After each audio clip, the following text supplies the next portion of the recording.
Hey guys, it's Rachel from the Little Green Lamp, and today, of course, you know from the title, I have a book review on Vampire Academy by Richelle Mead. I don't have a physical copy of this book because I was borrowing it from my friend and I returned it because she gave me the sequel. So yes, I do not have that, but I'll link the Goodreads page down below, and I'll try to find the cover that my friend gave me so when I explain about the cover, you guys will know what I'm talking about, or I'll link like a Google image or something.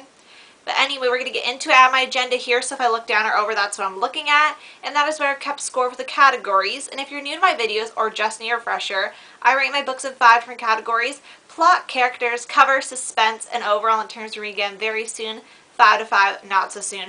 1 out of 5, and yes, we're just going to get into it. So before I get into the rest of the review, I'm going to give a brief synopsis as best I can. So basically, Vampire Academy is a boarding school, which is very different than normal boarding school. They do their classes at night and they sleep during the day, and it's very secluded, and it's secluded because there's guardians and people that take care of the vampires. Some of them are regular students training to become guardians, and some of them are actual guardians. And the students are vampires, which I believe are just called Moroi. I think all of them. I'm not sure if that's just the royalty or not. But basically there's this evil vampires. I don't know if they're even vampires, but they're these evil beings called the Strigoi, who basically killed a human, and that's what they became from a Moroi. It's really confusing to explain this out loud now that I'm thinking about it. But basically, yeah, and then it stars the main characters, Rose and Lissa, and they are best friends, and Rose is Lissa's guardian-to-be, like she's training at the academy. And basically they ran away from the academy, but this book really centers around them coming back to the academy and all the stuff they have to deal with.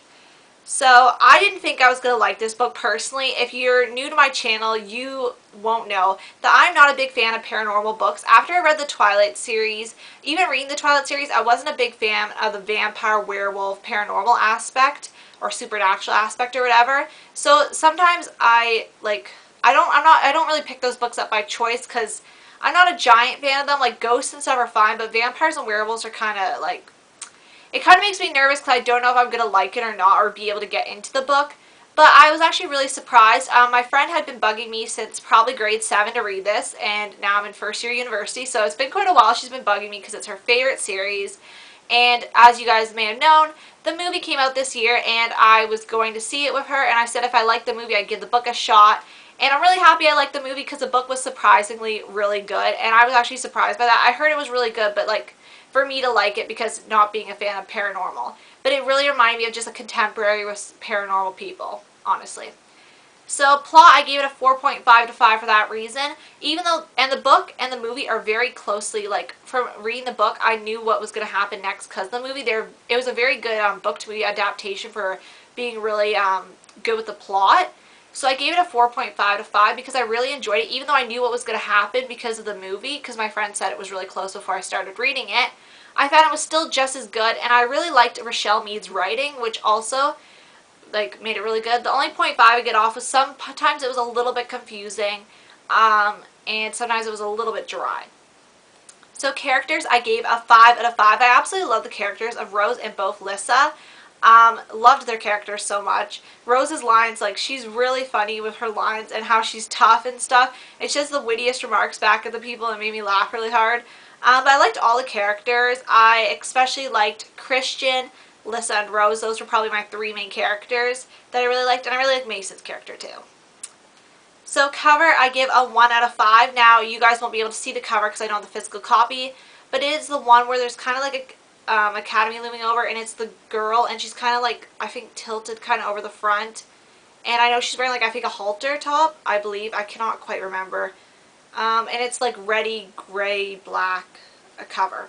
That's a really bad description, but I, once again, will link a cover picture below or the Goodreads page if it has that picture.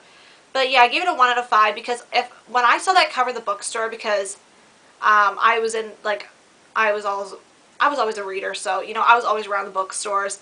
And when I saw that, like, first of all, the name Vampire Academy when I was younger really threw me off because, of course, not being a fan of the paranormal genre. But then that cover kind of did not sell it to me. I really like, though, the new ones that just have the V and the A. Like, not the movie cover's pretty nice, too, but the new ones, how they're putting the whole box set in the same covers, the new ones that just came out. I'll try to remember to link those below too. But I really like those covers, but I understand why so many people like the older covers, because if they've read it for a long time, it's kind of like the cult cover. It's just like any other series of the books change the covers when you're in the middle of the series. You don't want them to change, even if they're bad covers sometimes, because they're just like, that was the original cover. Like, I understand why people like them, but for me, just starting the series now, didn't like it that much.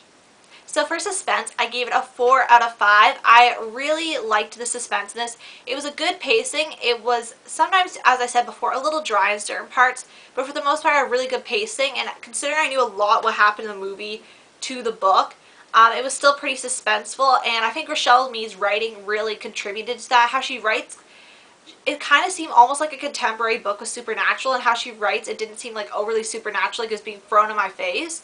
It kind of seemed like a contemporary or just different people, which I really enjoyed. Like, yeah. Overall, I give this book a 4 out of 5. I'd definitely read it again soon. If I could read it right after seeing the movie, which are very close, I definitely could see myself reading this again very soon.